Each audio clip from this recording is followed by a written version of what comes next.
இந்த வீடியோவில் தமிழ் சினிமா நடிகை பிரியா ஆனந்த் அவர்களை பற்றி பார்ப்போம்.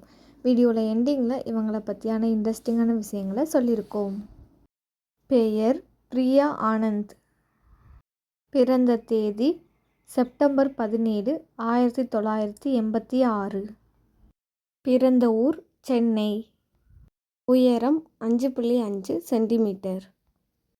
College university in Albany. Priya ஆனந்தோட அப்பா தமிழ் பேசுவாங்க. அவங்க அம்மா தமிழ் தெலுங்கு பேசுவாங்க. அதனால என்னவோ அவங்களுக்கு தமிழ், தெலுங்கு, ஸ்பானியம், ஆங்கிலம், இந்தி, பெங்காலி, மராத்தி இது எல்லா லாங்குவேஜுமே பயங்கரமாக சரளமாக சூப்பராக பேசுவாங்க. பிரியா ஆனந்த் அவங்களுக்கு சின்ன வயசுலேருந்தே டெக்னிக்கல் ஃபிலிம் மேக்கிங் ப்ரொஃபஷனல் ஆகும் தான் ஆசை. ஆனால் அவங்க நடிகை ஆகிட்டாங்க.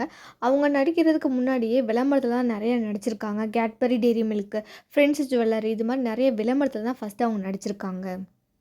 அதுக்கப்புறம் இவங்க சினிமாக்குள்ளே வராங்க.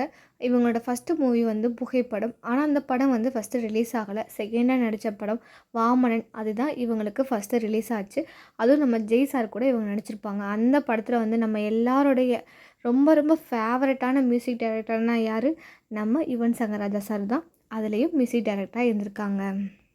வாமனன் மூவிக்கு அப்புறம் இவங்க 2 தெலுங்கு மூவி நடிச்சிருக்காங்க. மறுபடியும் ரீஎன்ட்ரி கொடுத்து தமிழ் இண்டஸ்ட்ரிக்குள்ளே வராங்க. அதுக்கப்புறம் நம்ம சித்தார்த் சார் கூட 180 அந்த மூவி தமிழ் அண்டு தெலுங்கு 2லுமே இவங்க தான் ஹீரோயினாக நடிச்சிருக்காங்க. அதுக்கப்புறம் நிறைய மூவிஸ் தெலுங்குலேயும் தமிழ் இப்படி மாற்றி மாற்றி நிறைய மூவிஸ் நடிச்சிருக்காங்க. அதுக்கப்புறம் தான் இவங்க நம்ம சிவகார்த்திகேயன் சார் கூட எதிர்நீச்சல் மூவியில் நடிச்சிருக்காங்க. நம்ம எல்லாருக்கும் தெரியும் எதிர்நீச்சல் மூவினா எவ்வளோ நல்லாயிருக்கும், காமெடியாக இருக்கும், மோட்டிவேஷன் எல்லாமே கலந்தது தான் எதிர்நீச்சல் மூவின்னு கூட சொல்லலாம்.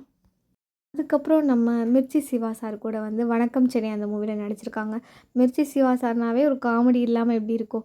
செம்ம காமெடியாக இருக்கும். அது மட்டும் இல்லாமல் நம்ம ஃபயரான அனிருத் சாரோட இசையமைப்பில் இந்த மூவி ரிலீஸ் ஆச்சு.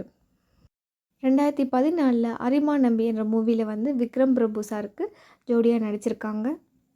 அதுக்கப்புறம் இரும்பு குதிரை மூவியில் நம்ம அதர்வா சார் கூட நடிச்சிருக்காங்க. வைரஜாவை அந்த மாதிரி நிறைய மூவிஸ் இவங்க நடிச்சிருக்காங்க. 2017 கௌதம் கார்த்திக் சார் கூட முத்துராமலிங்கம் என்ற மூவியில் நடிச்சிருக்காங்க. அசோக் செல்வன் சார் கூட கூட்டத்தில் ஒருவன் மூவிலையும் நடிச்சிருக்காங்க. கொஞ்ச நாள் கேப்புக்கு அப்புறம் தான் இவங்க 2019 ஆர்ஜே பாலாஜி சார் கூட எல்கேஜி மூவியில் நடிச்சிருக்காங்க. 4 வருஷம் கேப்புக்கு அப்புறம் மறுபடியும் 2023 லியோ, காசே தான் கடவுளடா இது மாதிரி நிறைய மூவிஸில் நடிச்சிருக்காங்க. இவங்களை பற்றி இன்னும் இன்ட்ரெஸ்டிங்கான விஷயங்களை தெரிஞ்சுக்கணுன்னா கீழே டிஸ்கிரிப்ஷனில் லிங்க் இருக்குது, கிளிக் பண்ணி பாருங்கள்.